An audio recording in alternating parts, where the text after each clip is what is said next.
हनुमान जी की बालपन शिक्षा एवं साप की कहानी।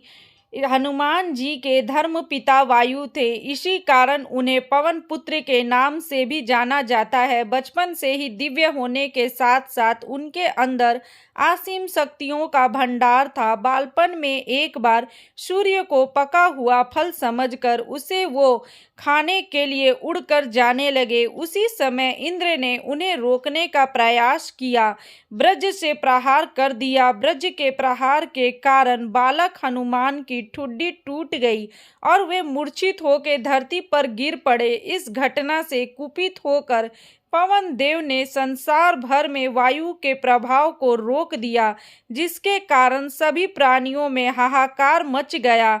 वायु देव को शांत करने के लिए अंततः इंद्र ने अपने द्वारा किए गए ब्रज के प्रभाव को वापस ले लिया। साथ ही साथ अन्य देवताओं ने बालक हनुमान को कई वरदान भी दिए। यद्यपि ब्रज के प्रभाव ने हनुमान की ठुड्डी पे कभी ना मिटने वाला चिन्ह छोड़ दिया। तदुपरांत जब हनुमान को सूर्य के महाज्ञानी होने का पता चला तो उन्होंने अपने शरीर को बड़ा करके सूर्य की कक्षा में रख दिया और सूर्य से विनती की कि वो उन्हें अपना शिष्य स्वीकार करे।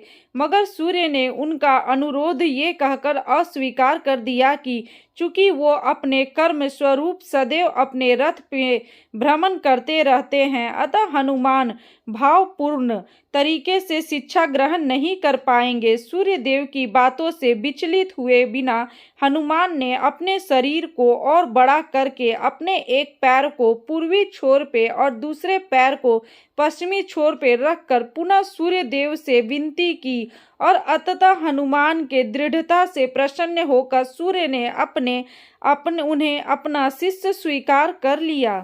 तदोपरांत हनुमान ने सूर्य देव के साथ निरंतर भ्रमण करके अपनी शिक्षा ग्रहण की। शिक्षा पूर्ण होने के उपरांत हनुमान ने सूर्य देव से गुरु दक्षिणा लेने के लिए आग्रह किया, परंतु सूर्य देव ने यह कहकर मना कर दिया कि तुम जैसे समर्पित शिष्य को शिक्षा प्रदान करने में मैंने जिस आनंद की अनुभूति की है वो किसी गुरु दक्षिणा से कम नहीं है। परंतु हनुमान के पुनः आग्रह करने पर सूर्य देव ने गुरु दक्षिणा स्वरूप हनुमान को सुग्रीव की सहायता करने की आज्ञा दे दी। हनुमान के इच्छा अनुसार सूर्य देव का हनुमान को शिक्षा देना सूर्य देव के अनंत आनंदित नित्य अविनाशी और कर्म साक्षी होने का वर्णन करता है। हनुमान जी बालपन में बहुत नटखट थे। वो अपने इस स्वभाव से साधु संतों को सताते थे।